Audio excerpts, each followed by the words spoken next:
Hi, everyone, and welcome back to the sixth video of the Old Testament survey course. In this video, we're going to briefly survey the geography of the Old Testament. That is, the physical environment where these events took place. And I want to look at the geography in two sections.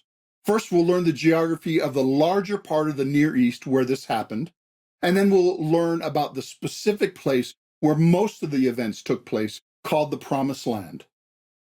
Now, the portion of the world where the Old Testament took place is called the Fertile Crescent. It's called that because, first, it's shaped like a crescent, and it is the land where things grow that is surrounded by vast deserts. The Fertile Crescent is the place of the first civilization. It is the context of the biblical story, and it is an eventful place in world history, even up to this day.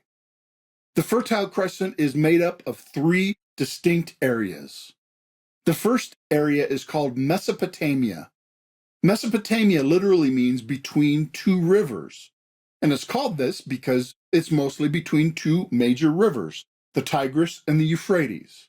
It's mostly in what is now the modern nation of Iraq. Now, the second area is Egypt. Egypt is a long, thin country on either side of the Nile River, surrounded by desert. But it was one of the greatest ancient civilizations. And the third area is called Syria-Palestine. Those are the names given to these areas by the Roman Empire long after the time of the Old Testament, but these names are often still used for that general area of the world. And this area has many small rivers, and it had many smaller kingdoms in the Old Testament times, one of which was ancient Israel. Now, let's zero in on one part of Syria-Palestine, which is the main setting for most of the Old Testament story. This is the land given by God to his people. There are four general areas of this land that run through roughly vertical, north to south through the entire Holy Land. From west to east, these are, first, the coastal lowlands. This is the coastal plain of the Mediterranean Sea, gently sloping upward toward the east. This is the land of the Philistines in much of the Old Testament. Next is the Central Highlands. These are rolling hills and small mountains. This range runs like a spine through the country. And then is the Jordan Rift Valley. It's named after the Jordan River, which runs north to south through the valley. It starts in the mountains to the north and flows to the desert in the south, and it's characterized by water, lakes, and vegetation. Most of this valley is actually below sea level, and the Dead Sea in the south is the lowest place on earth. Then, continuing to the east, is the Transjordan Highlands. It's named this because it is highlands on the far side of the Jordan River. These hills rise from the Jordan Valley, transitioning to a high plateau leading to the eastern desert. And that's the extent of the Holy Land. When we look at the elevations in cross-section, it rises from the sea in the west, rises to the Central Highlands, dips down to the Jordan Valley, and then rises to the Transjordan Highlands. Now, let's talk about the significance of the Fertile Crescent. This is the context of the Old Testament story. And the Old Testament starts in Mesopotamia with Abraham, who then travels to the Promised Land. Then his family goes down to Egypt, where they were enslaved, and God brought them out of Egypt into the Promised Land, which they conquered. And they dwelt in this Promised Land until they were unfaithful to God who had given it to them. And therefore God sent them away from the land back to Babylon in Mesopotamia. After 70 years, God graciously brought them back to the Promised Land.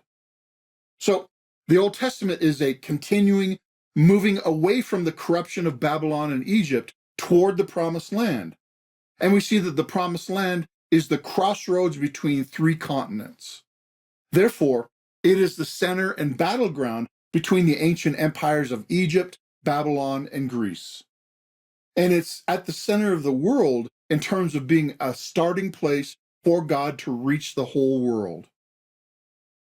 Now let's talk about the significance of the four sections of Palestine. God's people were primarily dwelling in the central highlands, and that is away from the major highways, which were in the coastal lowlands and Jordan Valley.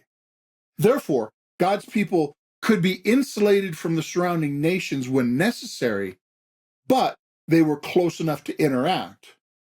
When they were obedient and strong, they were in the center of everything to make an influence. But when they were disobedient and weak, they were removed enough to be protected. And in the central highlands, where much of God's people lived, there were no permanent rivers. Therefore, God's people were dependent on him for rain and sustenance. That is just the bare highlights of the Old Testament geography. And of course, there are many more details of geography that you'll notice as we go along. But for now, let's review the three areas of the Fertile Crescent. They are Mesopotamia, Egypt, and Syria-Palestine. And let's review the four areas of the Promised Land. From west to east, they are the coastal plain, the central mountains, the Jordan Valley, and the Transjordan Highlands. That is the big picture as far as introduction to the Old Testament physical setting. In the next section, we'll give an overview summary introduction to the history of the Old Testament. And I'm looking forward to it. Thanks for watching.